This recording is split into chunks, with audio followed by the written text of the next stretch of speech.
software rules. Anything that you do every day, that's repetitive, that's a task, please, let the software do it. But at the same time, we have to have the human. We have to have the discernment of the human mind to see and to understand what those trends are saying. I drive to my dry cleaning to pick up my dry cleaning. I went there on Monday to get my outfits for the summit, and all of a sudden, the front doors changed. I know you probably have this in New York, but it was really shocking for me to see it in Denver. So I walk up to it, and it's all self-service. So there was someone inside the store, and she came out, and she said, "Oh, we've changed. It's now all automated." And it's like, what? And she goes, no, this is really easy. So she goes, "You already have an account with that. Put your number in, and now here's what you do. Okay, you drop it off, and there's right beside that there's a drop off. You just drop it off, and then we're going to email you a QR code. Oh, no, wait a minute. Would you like us to text you the QR code?" And that's when it's ready, and then you go up to the machine, and you have your QR code scan, and then it rolls inside, and the little door opens, and you get your dry cleaning.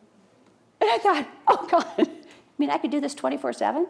It's like, yes. Have you ever gone to a dry cleaner that closes at 6, and you're there at 5:59, and they shut the door, and it's like, oh, I need something for tomorrow, and you can't get your stuff. So this is total convenience. Now, software has automated the dry cleaning process of what they could automate. Obviously, you're still going to have people open up the bags, take the clothes out, and put them in the dry cleaning solution. But it's pretty amazing that they figured out what they could automate, and by golly, that makes it convenient. Of course, there's an app for that, right? It costs money. I download the app. I tell Upright Go all about me. They know my name, my address, they've got my credit card, they have my phone number, they have everything about me. And I love it, and I don't care. Why? Because it's doing something that's really hard to do. It's helping change my behavior. And it's software that's helping to change my behavior. So it's so interesting to live in this physical and online world that's improving my life. But here's the biggest shock. Those three environments, right? I've got 5 minutes away, I've got everything at my fingertips, to the farm where I'm an hour and a half away from the closest airport. Here's the shock. That is my lobby at my apartment. That is my lobby. Mail just got delivered. That is not even holiday. That's an everyday day in my lobby. No one in my apartment building, I'm convinced, brings anything back to the apartment. Everything is delivered. And I guarantee you, several of those boxes are from Whole Foods, which is right across the street. When you can predict the future, you can shape the future, because we have to measure, optimize, and predict.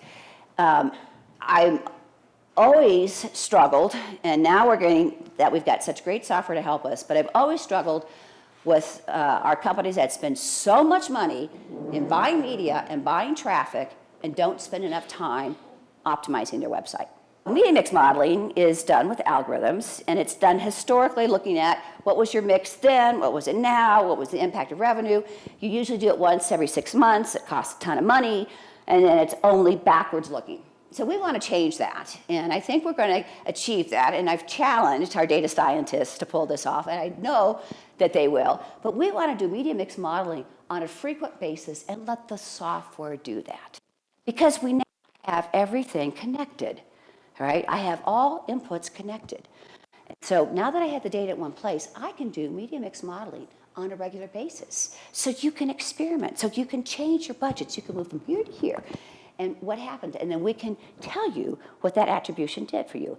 And it's based upon the laws of diminishing returns, that we can use the science to figure that out. With that, I'm going to continue on with the agenda. Thank you.